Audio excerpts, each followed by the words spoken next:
everyone, welcome back and thank you so much for stopping by. So my people, Mazi Nnamdi Kanu is the most resilient and consistent man I have ever seen. Even in the point of death, Mazi Nnamdi Kanu no dey shake. He still believed in what he believed. So tomorrow, Mazi Nnamdi Kanu will be appearing in the court to continue his trial. Illegal trial anyway, because the court has already released and acquitted him. So a lot of people believe that tomorrow, Mazi Nnamdi Kanu will be released. And also, Mazi Nnamdi Kanu gave warning about those that are begging Tinubu to release him, because according to Mazi Nnamdi Kanu, he is ought to be released because he committed no crime, which is very, very true. So in this particular video, Mayego gave insight about Mazi Nnamdi Kanu case. Like God will bless this man for always standing for Mazi Nnamdi Kanu and always hitting the nail on the head and speaking truth to the power. Make I don't even waste your time so that you can relax and listen to everything that he said in this particular video. I asked the Grok, an AI on X, to help me design an image of Mazi Nnamdi Kanu as a king. Yeah, put a crown on his head. Let me see what it looks like. And indeed, he gave me 4 different beautiful images. The first 2, the second 2. Now, why did I do that? I was trying to kind of get an image of a man that is so resolute in his belief that no amount of propaganda or intimidation, even torture or incarceration has been able to actually change his mind or change his position in the last 6 years. In fact, let's say it's in the last 9 years in the earliest, when he was first kidnapped by this man in Lagos in December 2015. And what was his offense? To those who care to know, number 1, Nnamdi Kanu has committed no offense known to any law. And that is why, you know, it has been so difficult for the supposed giant of Africa, Nigeria, to be able to actually convict him, except the social media and the media trial and conviction and the guilt, you know, the guilt verdict that they have been spreading, including those of you who have bought that severally for different reasons. The reason why they have not been able to actually convict him of any crime is very straightforward, because he's committed no crime.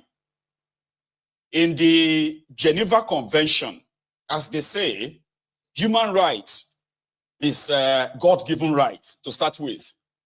And every ethnic or tribal ethnic people in the world have the rights to self-determination, self-defense.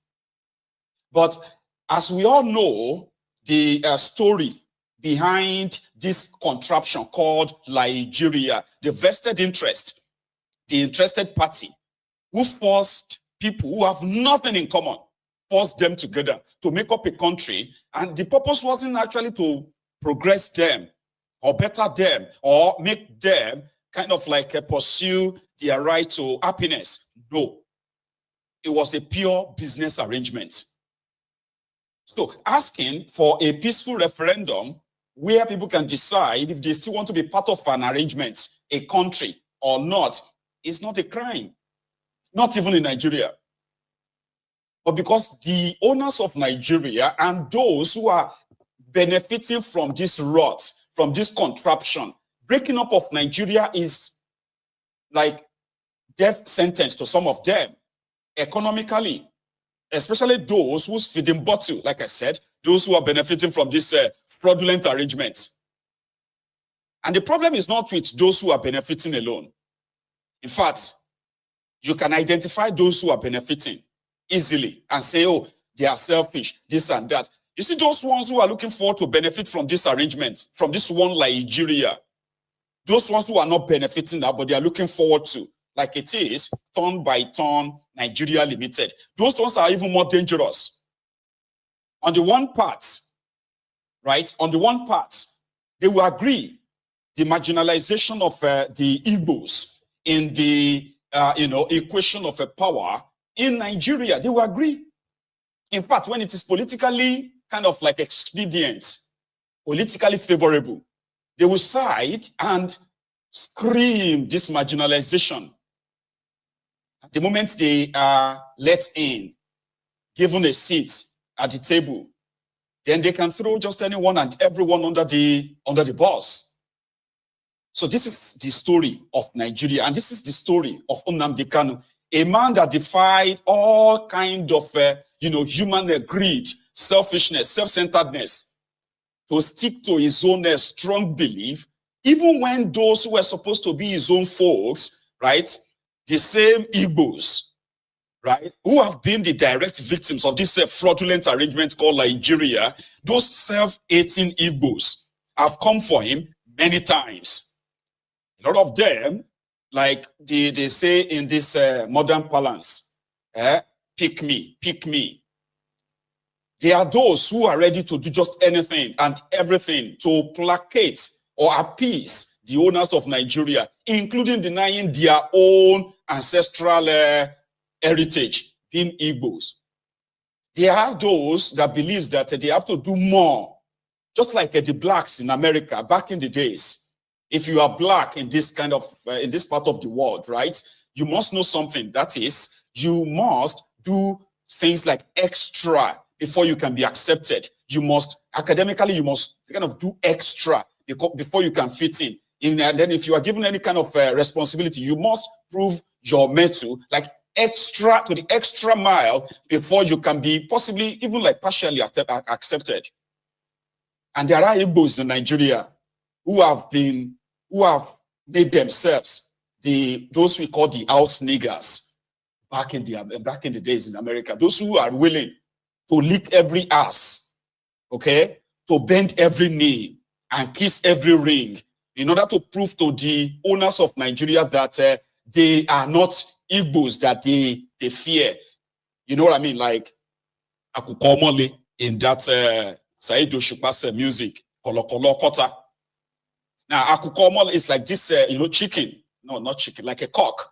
A cock with this red, what do you call it, in his head, right?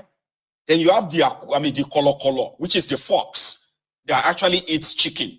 But he's so afraid of a cock because of the red meat on his head, because he thought it's a fire.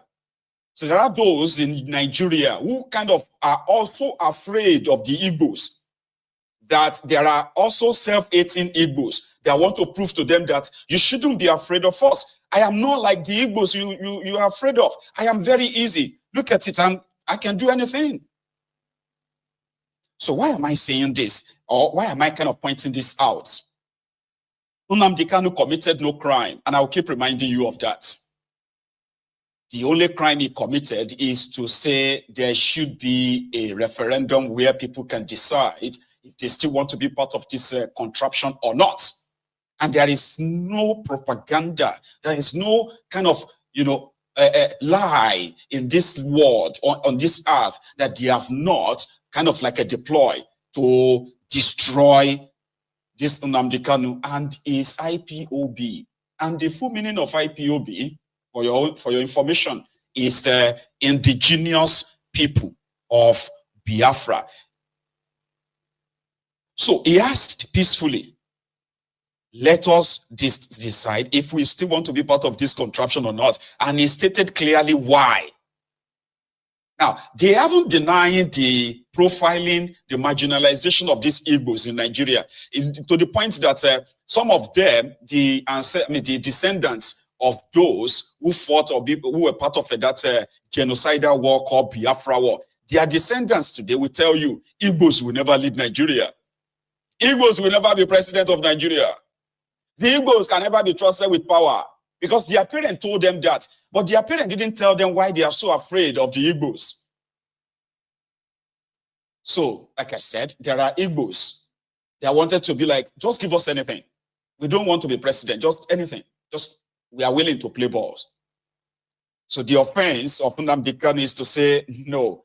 If you call a country, if you say this country is our country, then we must all have equal rights in it without us having to suspect or keep suspecting one another. That is not a real country. Let's have a chat around it. And indeed, there will be Igbos who want to be part of Nigeria still. And there are Igbos who don't want to be part of Nigeria. That is not a crime. It is not. So Nnamdi Kanu was therefore called enemy or tagged enemy of the state.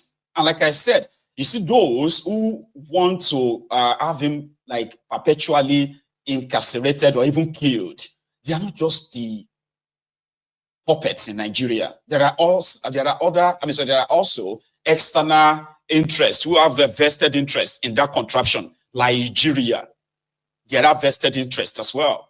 I mean, if you have been reading about the USAID, I bet some of this expose on the activities in over 100 countries all over the world, including maintaining status quo, influencing and funding dictators and oppressive regimes, as long as it kind of abides or aligns with the USAID agenda. And I kind of suspect this, that very soon we are going to know that they are also interested in ensuring that the conversation around whether people still want to be part of this contraption or not, if they are not interested in funding, if they have not been funding the quiet genocide, massacre of the Igbos in Nigeria, especially in the last 9 years. I won't be surprised if the expose gets to that stage where, you know, journalists have been funded like to hide the atrocities of Nigeria, Nigerian army, Nigerian authority in eastern part of Nigeria. Make it look like the IPOB, a terrorist organization, right? That they are dangerous to the existence of the people of the eastern part of Nigeria. I won't be surprised. So, when they kidnapped Nnamdi Kanu from Kenya, Nigeria violated an international treaty. Nigeria became a rogue nation that just believed that they could do anything. And in partnership with Kenya, even though Kenya later denied that they didn't even do anything, despite the fact that evidence of their involvement in extraordinary rendition of Nnamdi Kanu to Nigeria. Now, since then, Nigeria has been losing in their own court, in their own country, where the right to, you know, fair trial is not guaranteed. So they locked Nnamdi Kanu up, and they have been doing a lot to build what they call an acceptable case against Nnamdi Kanu and against the IPOB. Today, there are those, right? Even like I said, the 18 Igbos. Some of them don't even live in Igbo land. Some of them live abroad. Some of them live in Lagos. And if you read what they are practically saying about the IPOB or Nnamdi Kanu and what they are wishing on him, the level of hatred, then you can understand that the compromise, the compromise of the supposed, young, enlightened Igbos on this matter is so influenced by those who have been building this kind of, this kind of a case against Nnamdi Kanu. But there's something I have to remind you of. Before the escalation of insecurity in eastern part of Nigeria, in which we do know the people behind them, right? All the parties involved, including those who have publicly claimed responsibility. Before all of this, there was never a single case of an ordinary harassment, not to talk of any act of violence or kidnapping or attacks anywhere when Nnamdi Kanu was free. I will keep reminding you that. Even today, there are those who, in case if you don't know, there are those who are paid, especially on social media, to push the narrative of the insecurity in eastern Nigeria is caused by Nnamdi Kanu. Some are even saying Nnamdi Kanu misled our youth. He made our youth to make enemies of Fulanis. This is how you are going to identify those who are actually really sponsored to push the narrative that everything Nnamdi Kanu, everything IPOB, right, caused the insecurity in the eastern part of Nigeria. And this is how they have been trying to build a false case. But you know something? We know those who have been politically sponsoring the insecurity in eastern Nigeria. We know those they hired purposely, right, to further create insecurity in the eastern part of Nigeria. We even know a governor who is now a minister. They are met with Nnamdi Kanu in Enugu 7 years or so ago. And this is Devulumayi and others. Ogwai, Devulumayi, and others in the eastern part of Nigeria at the time. When they asked him what Bokwari sent them, right? That what could they give to him to make him drop this Biafra agitation? Because it's making them look so bad in the face of their puppet masters, the Fulanis in Abuja. True story. They called Nnamdi Kanu to a meeting in Enugu. And the guy, when he met with them, they were even surprised, right? That his demands were so were supposed to be like so simple and ordinary. And none of his demands was personal to him. Like, I need to get this or I need to get that.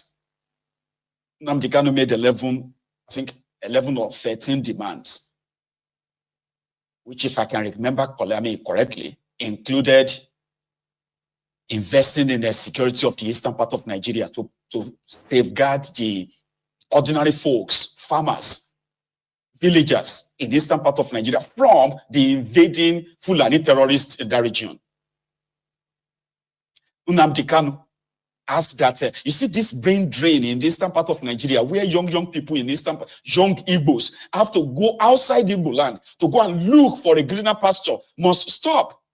You governors should invest in these young people. Open up the seaports, dredge the River Niger, create employment for these young people in eastern part of Nigeria. Create an economy that will kind of like flourish and prosper the Igbos in eastern part of Nigeria. These are just like, normal things that the supposed political class should be doing, by the way. And they were like, okay, so if we do that, would you stop asking for Biafra? I said, no. Okay. But there is something. We can slow it down and give you time to nurture those ideas, those developments. That was his position. 2 weeks later, they sent the soldiers to go and kill him in Afarauku, in his hometown. True story. He escaped the assassination. And that was the moment he knew that he could not trust these criminal politicians. So if you are non-Igbo, for example, and you have this propaganda that has been fed to you that makes you think, yeah, Nnamdi Kanu addressing your criminal leaders, whether your leaders are Yorubas, or they are Fulanis, or they are Hausas, or they are pastors, or your imams, guess what? Whatever you think Nnamdi Kanu said about your leaders, he has said worse about the Igbo leaders. He categorically called them out to the point that they were so dreaded of him. And that kind of brings us to the understanding that the reason why they said, they asked, that they begged Bokwari to get rid of him, that they are in support. True story. The attack on Nnamdi Kanu was not, even though Bokwari was so afraid enough of the name Biafra, that he reminded himself of it's like an unfinished business. Still, the madman Bokwari didn't have the capacity. He didn't have the audacity to unleash terror on the young Igbos in Igbo land or Nnamdi Kanu as a person without the consent of the Igbo governors, the Igbo political class, who saw Nnamdi Kanu as a threat. And I will remind you this. There were some of them who actually publicly said, or in fact, publicly thanked Bokwari because they said Nnamdi Kanu has become so powerful that the only thing he hasn't done was to call for their assassination. They were so afraid of Nnamdi Kanu that they believed that maybe Nnamdi Kanu will one day call on the people to remove, to get it, to kill them, kind of get rid of them. They were so afraid of him that when they attacked his home, killed 28 young people and their family dog, these rogue politicians from Igbo land, they traveled down to Abuja to go and thank Bokwari. Guess who led them there? Devil Umahi. That was the time I gave him Devil Umahi. So now, a lot of them at the time, they said they met with Bokwari eye service. That Bokwari said he will release Nnamdi Kanu, but Nnamdi Kanu must stop talking about Biafra. And they have succeeded to some extent. When I say succeeded, they've succeeded in trying to get the ordinary people to believe, right, that Nnamdi Kanu is a dangerous person. I mean, it's Nigeria, remember, where people would rather buy lies than to think for themselves. And when it is convenient, by the way, they will agree with you that the way they have treated this man is so wrong. On the other hand, when it is not sounding like in their favor, for example, whenever they're having elections, I have seen some obedient. This is kind of like the irony of it all, right? We have some Nigerians, so to say, right, that believes that, the way he's been treated or the way they have silently organized the massacre of the young Igbos in Igbo land is so wrong. They agreed. And that it should be released. Whenever their election was coming, especially their last election, when they started hearing what later came out as a rumor that, no, it wasn't like a rumor. In fact, a court actually ruled that Nnamdi Kanu should be freed and let go in 2022. Guess how enraged some of you obedient were? Because to some of you, releasing Nnamdi Kanu when election was coming was an effort so that Nnamdi Kanu will say that there should be no election in Eastern Nigeria and therefore Peter Obi will lose. I saw all of that. And this is what I mean by the entire system has been so polluted enough that Nnamdi Kanu is always like a factor. That sometimes you probably just have to pick a side, and most of the time it depends on what is in your favor or not. The injustice that they have meted at this guy, people with real human blood running in their veins will agree, right? That it's been so wrong. Well, it is Nigeria, a place where the injustice is the only thing that is so democratized in that place, so to say. Then the Igbo governors, the ones that you should probably call the bastards of Igbo land, the selfish criminals who are so afraid of their own shadow and their failure that when they made a deal with this guy, years back, before they send send their soldiers to go and kill him, it was Devil Umahi who read the who read a communique. And in that communique, if I can remember, I think I have a copy of it. Let me show you. Very dear host, the governor of Enugu State, Right Honorable Ubuani, Your Excellency, the Deputy Governor of Anambra State, representing the Governor of Anambra State, our brother Dr. Ken, the other two governors outside the country on emergencies, our very dear brother and the leader of IPOB, Prince Nnamdi Kanu, our father, one of our fathers in Igbo land, Professor Ben Nwabeze, SAN, our brother again, Evangelist Elliot Boko, and the press. This is a communique resulting from our meeting today with the leader of IPOB. So, communique of the Southeast Governors Forum issued today, 30th August 2017 in Enugu. The Southeast Governors today, the 30th of August 2017, met with the leader of IPOB, Prince Nnamdi Kanu, together with Professor Ben Nwabeze, SAN, and Evangelist Elliot Boko. The meeting deliberated on a number of demands of IPOB and noted their concerns accordingly. However, the meeting agreed that these demands by IPOB should not be absolute.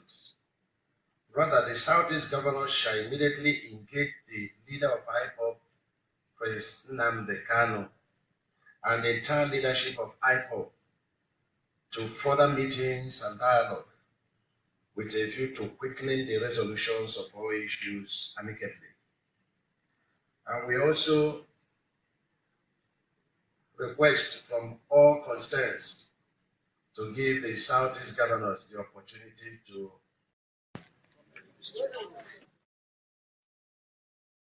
liars. Because just like 2 or 4 weeks after that, they sent the Nigerian army to kill him. And since then, Devulumayi, who bragged that they will create their own IPOB if Nnamdi Kanu will remain evasive and out of control for them, they will create their own IPOB that will now counter Nnamdi Kanu. That was why when Nnamdi Kanu created the ESN, he didn't create ESN to go after anyone other than they were like the forest rangers. Forest rangers who are meant to stay and be stationed in the forest of Igbo land and ward off the invading Fulani terrorists. Immediately, they attempted to kill Nnamdi Kanu and he escaped their assassination. Igbo land got invaded by these Fulani terrorists and the killing started in Enugu, in Ebonyi, in Anambra, in Abia, and Ebonyi, especially Ebonyi. In one of the videos where Devulumayi went on to go and commiserate with the people killed by the Fulani terrorists in one of the local government areas in Ebonyi, he publicly said they made a deal with these people that they are not going to attack our people again. And he was so sad, he was so disappointed that they had to come back and kill over 70 people in that community that year. So Nnamdi Kanu started the ESN.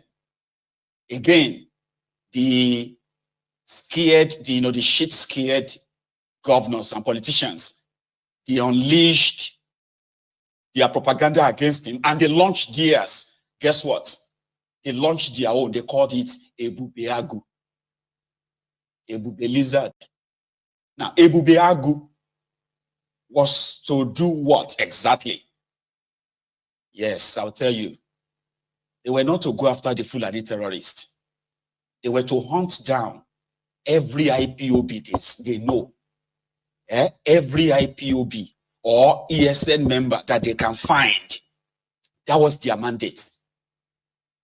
So they became the militia for the governors, hunting down IPOB. And if you go and check all of their online footprints, right, there was not a single Fulani terrorist arrested in any part of Igbo land. By this guy, guess who started the Ebubeagu? Devulumai.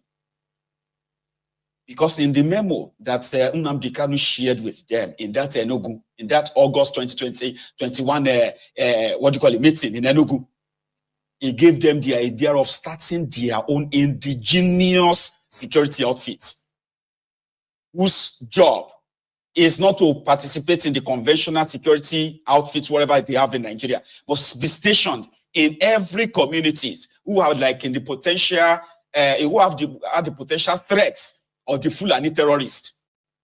They didn't touch any of those things. Nothing. Rather, they ran to Abuja to tell Bukwari to proscribe IPOB and call them a terrorist organization.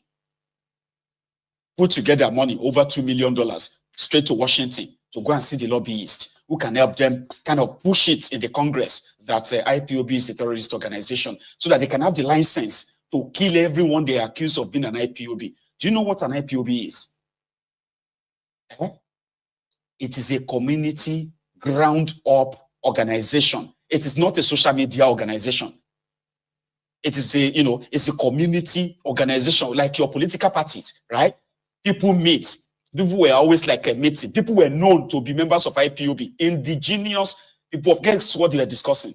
They are always discussing their community matters, their problems, and the things that concerns every community. These are the things that they sit down to discuss.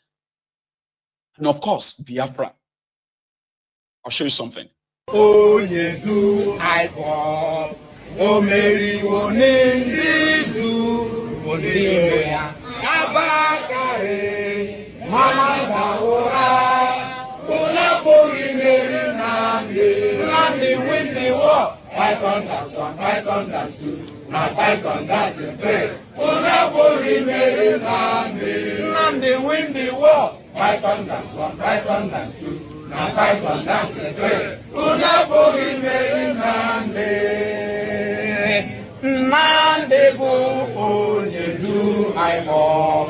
O Mary Nizu Mbiro ya Abakare Mama Ndamura Unapuri Mary Nnamdi win the war. Python that's one, Python that's two, now Python that's a three. Unapuri Mary Nnamdi win the war. Python that's one, Python that's two, now Python that's a three. Unapuri Mary Nnamdi win the war. Python that's one, Python that's two, now Python that's a three. Unapuri Mary Nnamdi win the war. Python that's one, Python that's two, now Python that's a three. Unapuri Mary Nnamdi win the war. Python that's one, Python that's two, now Python that's a three. Unapuri Mary Nnamdi.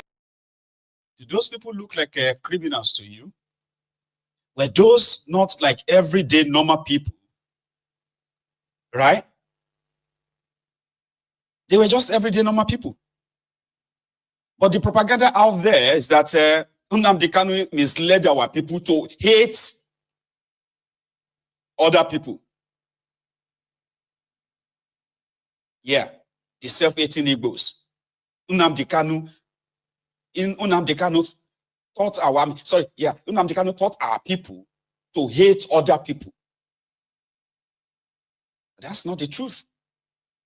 That is what scared the shit out of them. That's exactly what they have been working day and night to destroy. How did he do it? They don't know.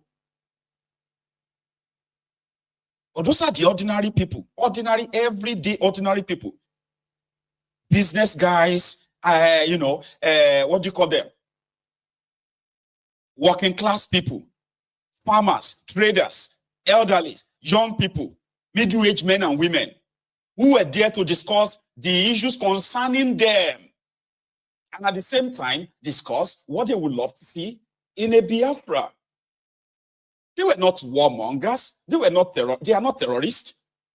So this is how you get to understand how it became easier for the Igbo governors, Igbo politicians, to organize their own militia, Ebubeagu, to hunt people down, because these are like normal people. It is like some people coming together and say they are hunting down APC members.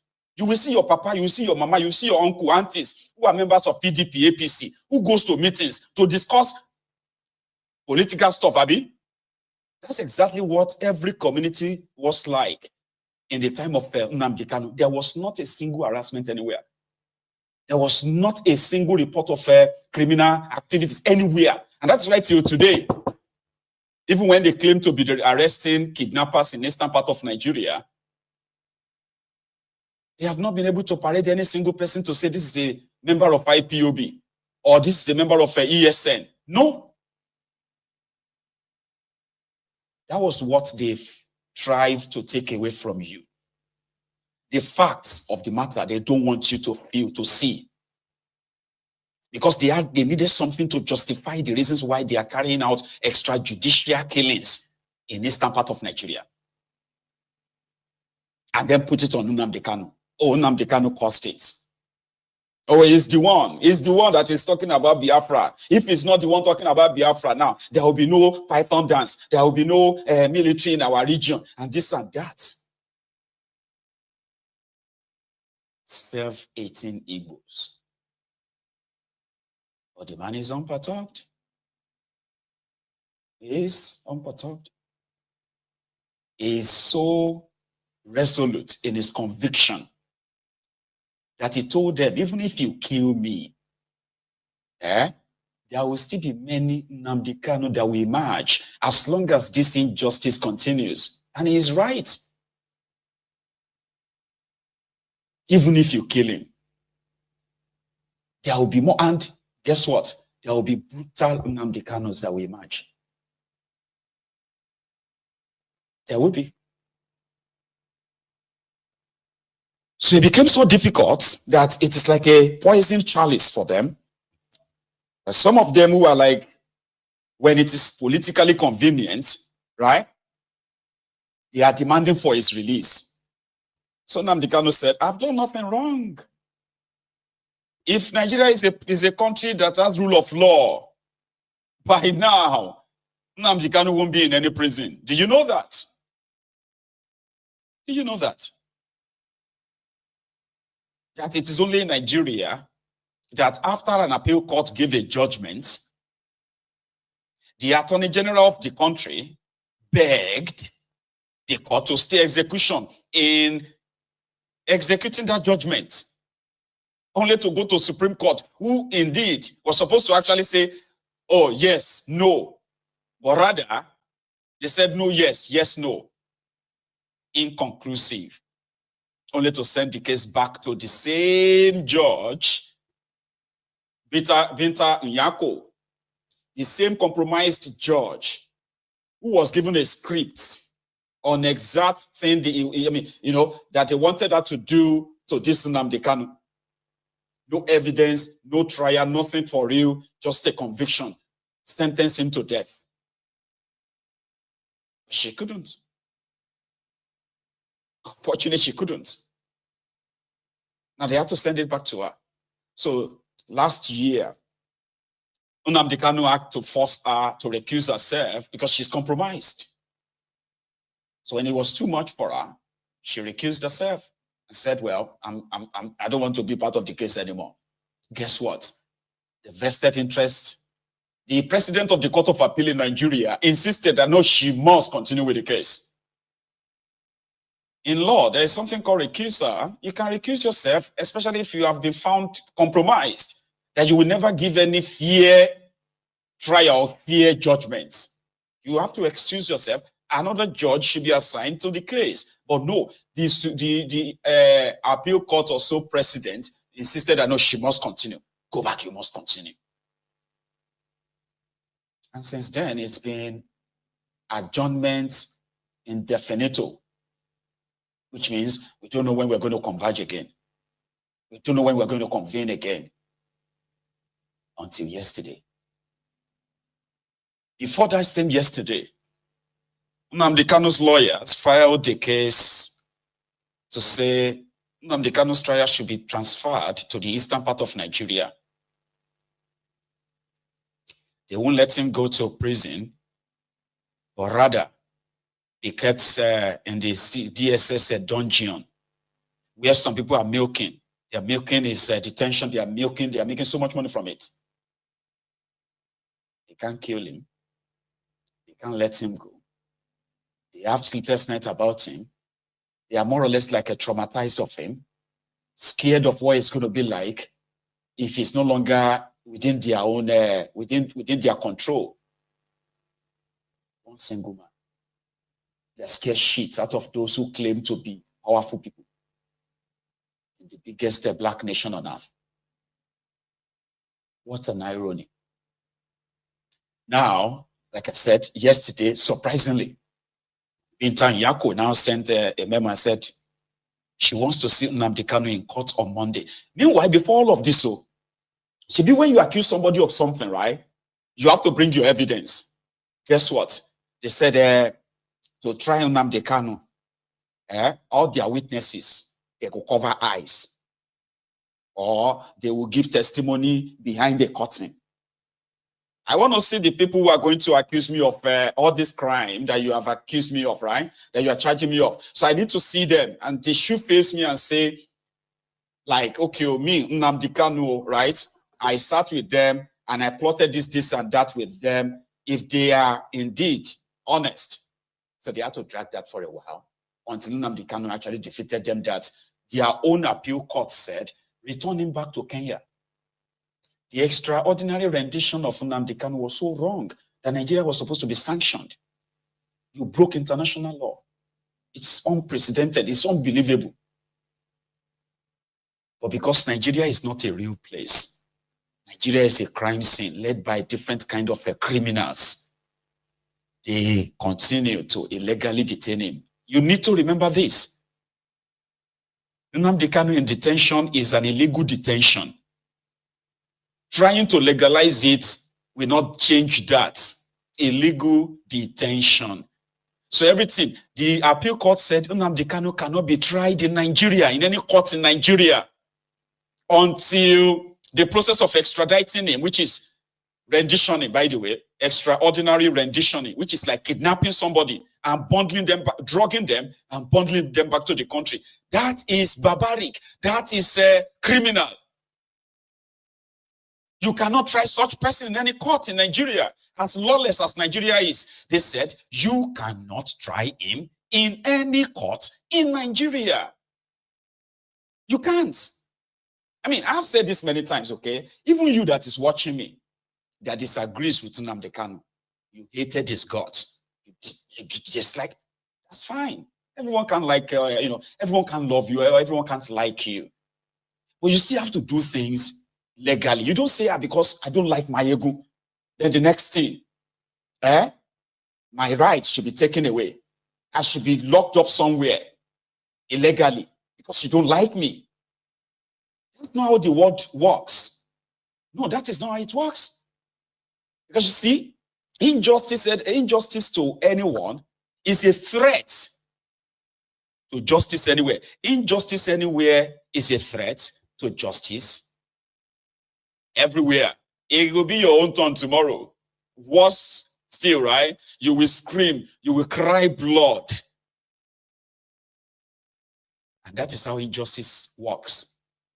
You don't have to like somebody. You don't even have to agree with them. It doesn't matter. See, I don't like this and I'm fine. But when you say they should die in jail, you are just being barbaric, an animal. That's who you are.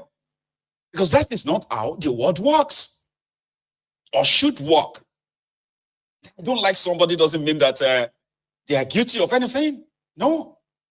Not even when you have argued it out and you have been defeated in your own court too. In your own court.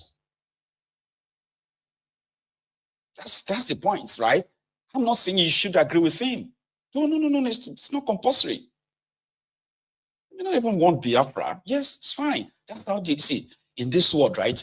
Nnamdi Kanu himself said, there are those who don't want Biafra. They have the right to it. There are those who want Biafra, who also have the right to it. You can't say because you don't want it, and those who want it, they don't have the right to say they want it. The only thing that can settle it for everybody is what? A referendum where you can campaign for one Nigeria and others will have the same right to campaign for Biafra. And then one day, everybody will go out there and cast their ballot and say, I want Biafra. Yes. I don't want Biafra. No. And if the no's have it, so be it. He said, I will go away. You will never see me again. And if the yes have it, let the process of the breaking up of the contraption begin. There is no crime in that. Referendum is not war. Those who are putting that war in your head, those who are making you feel so triggered, they are those who are benefiting from this contraption, not you. Because if I sat you, if I sat you down right now, I say, listen, how is Nigeria benefiting you? You are likely probably never going to be able to say it. Nigeria is not at war. Hundreds of thousands of people are being slaughtered by terrorists who cannot be punished. Terrorists who cannot be tried. Terrorists who cannot be jailed. You are not mad. You are mad at someone that is asking for a peaceful referendum. Referendum is not war. You want to cause war in Nigeria. Are you not at war already? In 2024 alone, 614,000 Nigerians were slaughtered by terrorists. Even in Syria, they don't kill us that much. Russia versus Ukraine, they didn't kill that much in a single year. So if these criminals who are putting war in your head continue to lie to you, one day you will lie dead. You will be lying dead somewhere, in a ditch or somewhere, slaughtered and killed. And because to them, you are just a number. You are just a number. Referendum is not war. No matter how much scared you are, no matter how much unrealistically afraid that you are, you know? So now they want to see him on Monday. You know? It's so unfortunate though. Every time I look at those who are parading themselves as Igbo politicians, Igbo governors, spineless, crooked criminals, all for what? Because they want to be governor. Soludom used to visit him. Soludom would go there, take pictures. And then he made a 360-degree turnaround and said, the release of Nnamdi Kanu cannot guarantee any peace in Eastern Nigeria. Politicians. Because they want to look good. They don't want their puppet masters in Abuja, in Sokoto, in Niger. They don't want them to see them as enabling the idea of a Biafra. So they are to prove to them that they will do anything and everything to crush their own people. Don't worry, we'll do everything to bring them to their knees, sir. Sir, don't worry, there's no Biafra. We told you there will never be any Biafra, sir. Don't worry. We'll kind of do our best. Because that's exactly what they are doing. And it is so unfortunate. No, it is. You know? I mean, I remember, I think it was last year when these same mofos met in Enugu as well.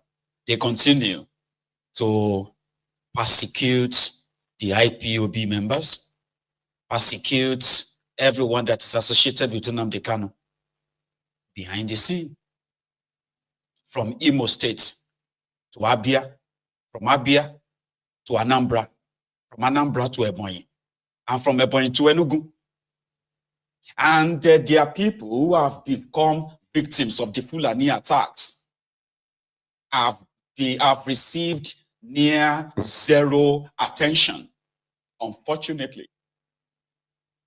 When it is politically convenient like this, right, they can always grab the media and say, oh, we are talking to get and discuss with the release of Nnamdi Kanu, the leader.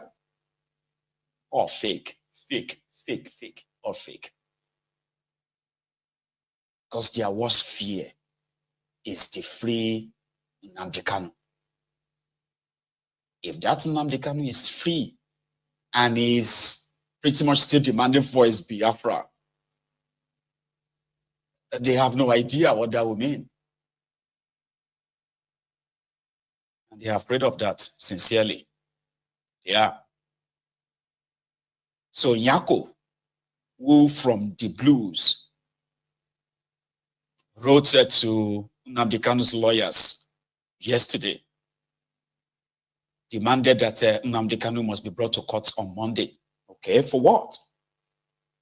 Because the last time Nnamdi Kanu told categorically that I am not defending anything because I've not got any case before you. There's no court that will try me, and I'm not putting up any defense. So she angrily said, okay, if you're not going to put on any defense, then so I'm just going to adjourn this case, sign down. That is until further notice. So Nnamdi Kanu sent a message out yesterday that nobody should beg Tiknumbu. Because if Nigeria is a country, it's a country that has a rule of law. All it has to be is that since it is a court case, right? All it takes is just for your court to follow your rules. That's all. Just follow your own laws, follow your own rules, and then watch everything sort itself. Nigeria is currently holding, in court judgment, Nigeria is currently holding Nnamdi Kanu over 3 billion naira. Do you know that? They won't pay it, of course. Even though Nnamdi Kanu said they will pay. They will pay one way or the other. Over 3 billion in your own Nigerian court. Do you know that? I don't know what propaganda they fed you. I don't know which one they are feeding you right now. And I don't know which of the ones you are still going to be fed again. But the truth of the matter is this. When it is time for them to present all this evidence and to use it to back up their own case against Nnamdi Kanu, they don't. They just feed you all of this on social media, feed you all this stuff, right? But when they go into their own court, present this evidence and say Nnamdi Kanu did this, Nnamdi Kanu did that, right? They won't, they can't. True story. And that is why majority of you who don't like his guts, you've already convicted him on social media. And that's fine. It is inconsequential. Some are so afraid, yeah, that they believe that, and it is kind of like a case of people who are so worried of the unknown. Some are saying he don't get any influence anymore. That even if they release him, he doesn't have any influence. So yeah, you release him. Tell them to release him first. And watch how the people they have traumatized, bullied, massacred in the last 3 years alone, in the last 3 years, in the last 4 years, watch them roll out the red carpet, you know, the drums, and welcome their own golden son. Do you really think the terror that they have unleashed on the eastern part of Nigeria in the last 4 years alone, do you think that will be enough to stop those who knows what Nnamdi Kanu stands for from actually identifying with him, you know? So on Monday, we are all going to find out why Bintan Yako decided to call for an impromptu emergency court appearance for Nnamdi Kanu. We want to know. Indeed, we all really need to know what is going to happen tomorrow, whether Nigeria government is going to let Mazi Nnamdi Kanu go or not. So I would love you guys to leave your thoughts in the comment section. What do you think that's going to happen tomorrow? And God will continue to bless Mayego for always standing for truth, for always speaking truth to the power. So my people, that is it. As I make I bring this update to you guys. Leave your thoughts in the comment section, just as I said before, and subscribe if you haven't. Share the video. Give this video a thumbs up as well. Thank you so much everyone for watching. I will see you guys in my next update. Goodbye for now. Welcome to Shamra Senior Steve.